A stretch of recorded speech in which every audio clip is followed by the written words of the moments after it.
होगा कांग्रेस का सीएम चेहरा। दीपक बाबरिया ने किया बड़ा दावा। क्या मुख्यमंत्री पद का चेहरा घोषित नहीं करेगी कांग्रेस? जी हां, आपको बता दें कि कांग्रेस नेता दीपक बाबरिया ने रविवार को संकेत दिया कि पार्टी इस साल के अंत में होने वाले हरियाणा विधानसभा चुनाव के लिए मुख्यमंत्री पद के वास्ते किसी चेहरे को आगे किए बगैर मैदान में उतर सकती है। हरियाणा के प्रभारी कांग्रेस महासचिव बाबरिया ने विश्वास जताया है कि उनकी पार्टी बड़े जनादेश के साथ चुनाव जीतेगी और राज्य में अपनी सरकार बनाएगी। बाबरिया ने एक सवाल के जवाब में संकेत दिया कि हो सकता है कि कांग्रेस चुनाव से पहले किसी को भी अपने मुख्यमंत्री पद के चेहरे के रूप में पेश नहीं करे।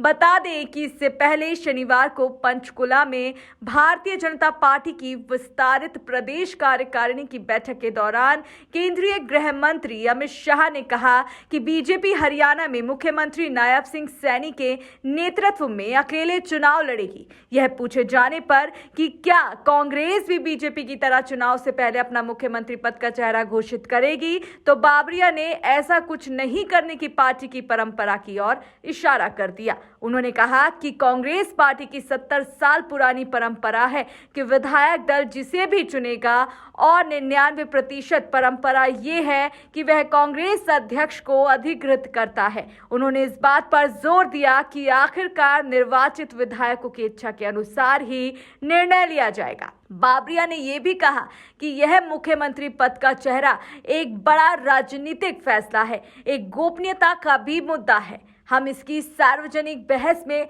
नहीं जाना चाहते।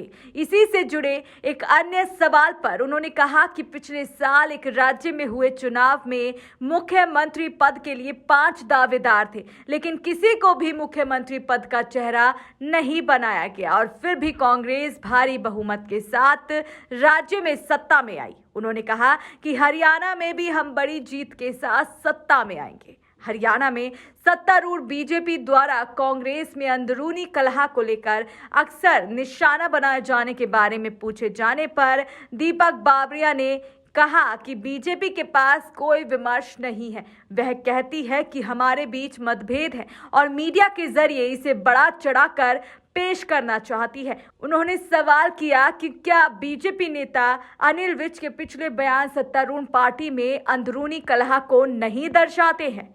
वहीं बाबरिया से हाल ही में हुए लोकसभा चुनाव में उम्मीदवारों को आवंटित अधिकांश टिकटों पर पार्टी हाईकमान को उचित फीडबैक न देने के लिए कांग्रेस की वरिष्ठ नेता कुमारी शैलजा द्वारा उन पर उंगली उठाने के बारे में भी सवाल किया गया। हरियाणा में कांग्रेस ने जिन 9 लोकसभा सीट पर चुनाव लड़ा था, उनमें से 5 पर उसे जीत मिली, जबकि इंडिया गठबंधन के एक अन्य घटक आम आदमी पार्टी कुरुक्षेत्र सीट पर चुनाव हार गई। बाबरिया ने कहा कि लोकतंत्र में हर किसी से सवाल पूछे जा सकते हैं। उन्होंने कहा, मैं जो भी निर्णय लूंगा हर कोई उसका आंकलन कर सकता है और अपनी राय दे सकता है। शैलजा हमारी पार्टी की बड़ी नेता हैं, उन्हें अपनी बात कहने का पूरा अधिकार है और अगर उन्हें मुझ में कोई कमी नजर आती है तो वह आलकमान के समक्ष इसे उठा सकती हैं।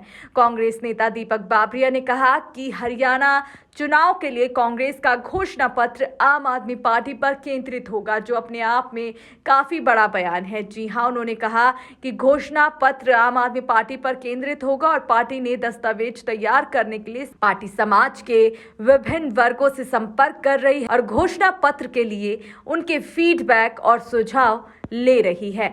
आपको बता दें कि बाबरिया ने अपने बयान में ये भी कहा कि कांग्रेस शासन के दौरान विकास के विभिन्न मापदंडों पर देश में आगे रहने वाला हरियाणा पिछले 10 वर्षों में बीजेपी शासन में पिछड़ गया है और अब केवल अपराध, भ्रष्टाचार, बेरोजगारी और नशाखोरी में आगे है। बीजेपी पर निशाना साधते हुए उन्होंने कहा कि देश की सबसे असफल सरकार का पुरस्कार हरियाणा की बीजेपी सरकार को मिलेगा। वहीं गीता भुक्कल ने